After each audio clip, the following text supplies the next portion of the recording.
Someone left a comment on one of my videos asking me to discuss conquering your fears as a lone traveling female.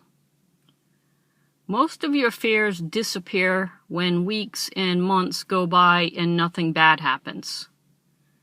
Now, during the day, I'm in touristy areas where I see families and couples on vacations, retirees, hikers, and photographers, so I've never felt afraid during the day. Nighttime is a different story. Some of the Walmarts that I stay at are in safer areas than others. You have to plan, research, and prepare, and not ignore intuition.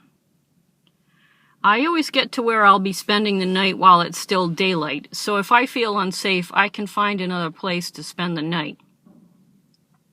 I found a website called AllStays.com where RVers and van dwellers write about their experiences after staying at a Walmart. They'll say whether or not they were kicked out by security, or if there were drug addicts hanging around, or if it was an uneventful night. And it looks to me as if every Walmart in the country has been commented on by travelers on that website.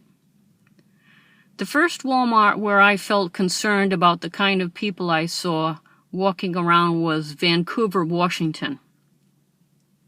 But I decided to stay because they had security driving around the parking lot all night long.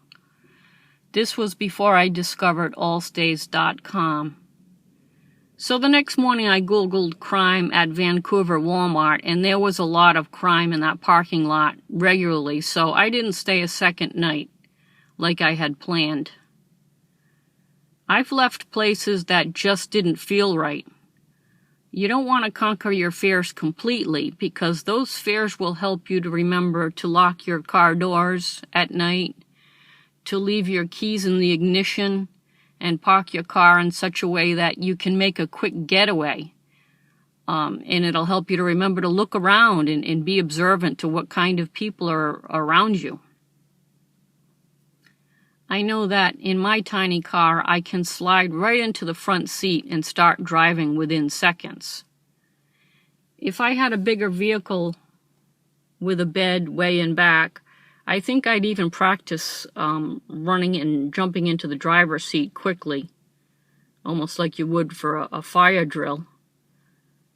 And keep in mind that you can honk your horn to scare people away, too. I thought of a scenario and what I would do in a certain situation.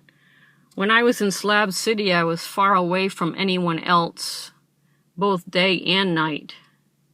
But there were some strange characters not too far off, right in the middle of Slab City.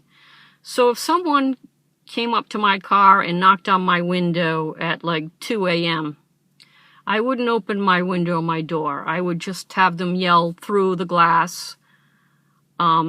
And if they said something like, "Hey, I'm looking for my dog, have you seen him around?"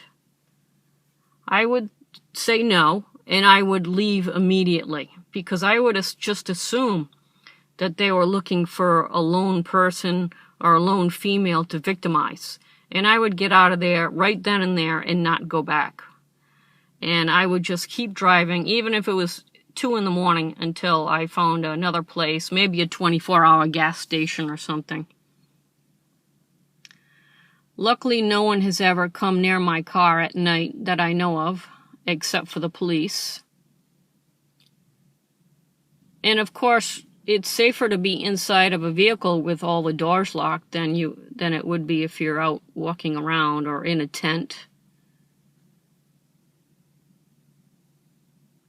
So to sum it up, I research, I prepare, I am aware of my surroundings and the kind of people that are in the vicinity, and I don't ignore my intuition or any red flags.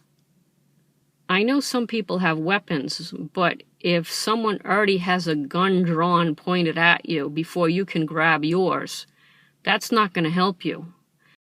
So it's best to avoid being in an unsafe situation to begin with. So be aware of where you are and who is around you at all times.